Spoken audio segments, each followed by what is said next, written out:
In 2006, Armenian entrepreneur and philanthropist Ruben Vardanyan and his wife, Veronika Zonabend, came up with an idea that at the time seemed like a dream: bring the world's most promising students and leading teachers to Armenia. Fast forward to 2014, and with the support of a number of other prominent donors from Armenia's global diaspora, plus a personal investment of some $180 million, Vardanyan opened the doors to a new United World College in the northern Armenian town of Dilijan. Despite the fact that Vardanyan is now being held in prison in Azerbaijan, the school continues to change lives. One of 18 United World Colleges across the globe, UWC Dilijan is now home to more than 200 students from some 80 countries around the world. Like all United World Colleges, students at UWC Dilijan are selected through a system of national committees and spend their final 2 years of high school studying and living in Dilijan to pursue an international baccalaureate diploma. Now marking its 10-year anniversary, UWC Dilijan has grown to become one of Armenia's leading educational institutions and, in the process, has transformed the town of Dilijan, revolutionized education in Armenia, and put the country on the global education map. Adam Armansky has served as head of UWC Dilijan since last August. With 25 years of experience at 7 different international baccalaureate schools across 7 different countries, Adam says one of the most striking aspects of UWC Dilijan is the resilience of the school community. I joined the school only a year and a bit ago, but the school went through really tough times. COVID, wars, but it never closed. It continued accepting students every year. It's at some point delivered education online, but it lived up to the spirit of the United World College movement. Central to the UWC movement is the idea of education as the great equalizer. To that end, the vast majority of UWC Dilijan students receive either partial or full scholarships, enabling the school to achieve true socioeconomic, geographic, and cultural diversity. We exist and operate only because there are very generous donors who consistently support us through the 10 years of the school's history. So on the one hand, we have students from fairly affluent families, and on the other hand, we have students who come here straight from refugee camps, for example. Beyond campus, UWC has had an immeasurable impact on the town of Dilijan and, Adam says, is now looking to deepen that connection even more.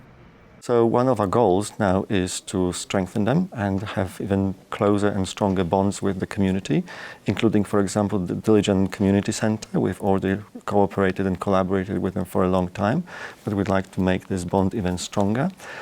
Adam was referring there to the Dilijan Community Center, a non-profit established by Ruben Vardanyan and Veronika Zonabend the same year as UWC. In its decade of operations, the Community Center has implemented nearly 6,500 community projects, providing informal learning opportunities to some 21,000 beneficiaries in Dilijan and other nearby villages. From the beginning, UWC students have played a key role at the Community Center, as President Armenia Hovhannisyan explains.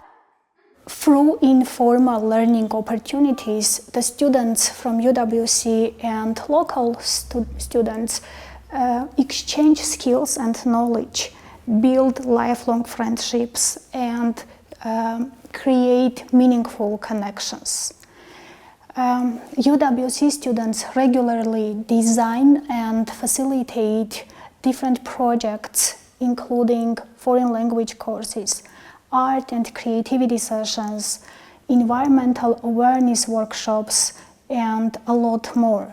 Having spent her entire life in Dilijan, Armina says she sees firsthand how UWC has transformed the town. As I was born in Dilijan and raised in Dilijan, and I work in Dilijan, I witnessed how the presence of UWC Dilijan has transformed my hometown into an educational and cultural hub that attracts students and educators, visitors and tourists from around the world. It's amazing, it's a privilege for us to have the school here and to witness the growth of our community.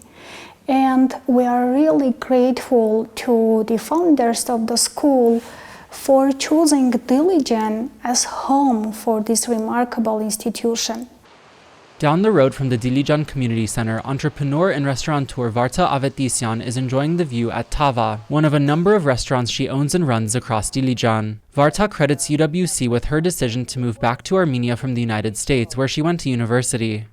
I moved to Dilijan from Chicago, and UWC was one of the reasons that actually we considered Dilijan to move to, because we believed that it's an amazing idea, and we believed in the future of Dilijan to be as an educational center in Armenia.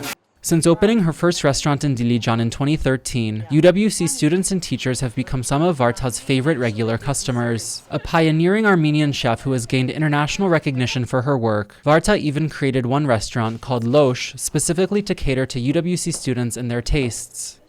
I very often call Dilijan the most diverse town in Armenia, the most diverse place in Armenia. And for me, this actually has become one of the main characteristics of Dilijan for me now. And I always mention it, and it is because of UWC Dilijan. It's amazing to see people, students, teachers, professors, so many interesting people from all over the world, so from so many countries, coming to Dilijan, studying here, living here, being active in the community, and all of them, they bring something with them. Beyond Dilijan, UWC has had an immeasurable impact on education throughout Armenia, according to Aram Pakhchanyan, the chairman of the board of the IB Educational Foundation. Appearance of UWC with its excellence in architecture, in quality of education, in everything, with this high bar that was set for the whole country, has changed the mindset about education in Armenia. It has shifted things around. But also, it has introduced the very fact that Armenia is not the very faraway corner of the world anymore. It's a place where families from the rich and poor countries alike send their children for excellent education. And that has changed the perception of the country, both from outside, but also inside the country.